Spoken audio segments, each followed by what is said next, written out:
Barcelona ম্যাচের শুরুতে প্রথম মিনিট থেকে রিয়ালকে চেপে ধরে বার্সেলোনা। তবে চাপ সামলে ম্যাচের প্রথম গোল দেখা পায় রিয়াল মাদ্রিদ। ডিফেন্ডিং চ্যাম্পিয়নদের এগিয়ে দেন কিলিয়ান এমবাপ্পে। গেল এল ক্লাসিকোতে দুবার গোল করে অফসাইড বাতিল হয়েছিল এমবাপ্পের গোল। তবে এদিন আর বার্সেলোনার ডিফেন্ডার আটকাতে পারেনি এমবাপ্পেকে। প্রতি আক্রমণ থেকে ম্যাচে 5 মিনিট মাথায় রিয়ালকে এগিয়ে দেন কিলিয়ান এমবাপ্পে। নিজেদের অর্ধ থেকে প্রায় একাই বার্সেলোনার ডিফেন্ডার খাবি খেয়ে বল জড়ান ফরাসি অধিনায়ক। এই একটি মুহূর্তে রিয়াল মাদ্রিদ সমর্থকরা প্রথমার্ধে উদযাপন সুযোগ পেয়েছিল। এরপরের গল্পটা পুরোটাই বার্সেলোনার।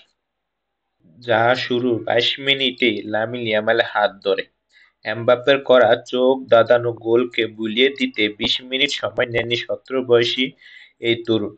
রদ্রিগো ও চুয়ামেনির মতো অভিজ্ঞ ডিফেন্ডার দর্শক বানিয়ে কর্তোয়াকে ফাঁকি দিয়ে দুই বক্সের ভিতরে থেকে আড়াআড়ি এক শটে বার্সাকে সমতায় ফেরান ইয়ামাল।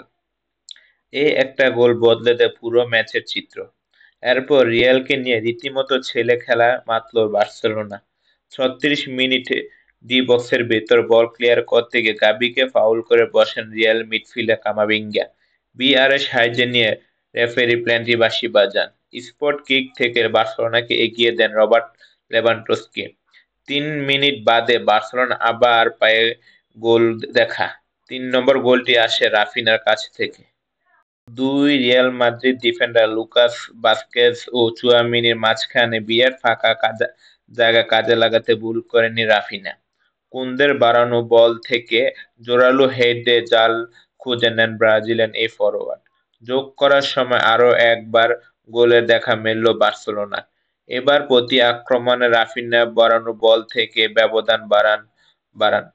তাতে প্রথমার্ধে ম্যাচে হেলে পড়ে যায় বার্সার দিকে। দ্বিতীয়ার্ধে বার্সেলোনা শুরু হয় একই তালে।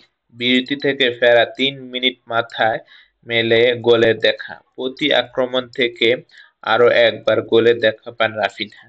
তবে ম্যাচ জমে ওঠে ৫৭ মিনিট সেঞ্জি লাল কার্ডে। কিলিয়ান এমবাপ্পে ডি বক্সের বাইরে ফাউল করে লাল কার্ড দেখা পান গোলকিপার। সে ফাউলে গোল করে রিয়ালকে ব্যবধান কমান রদ্রিগো।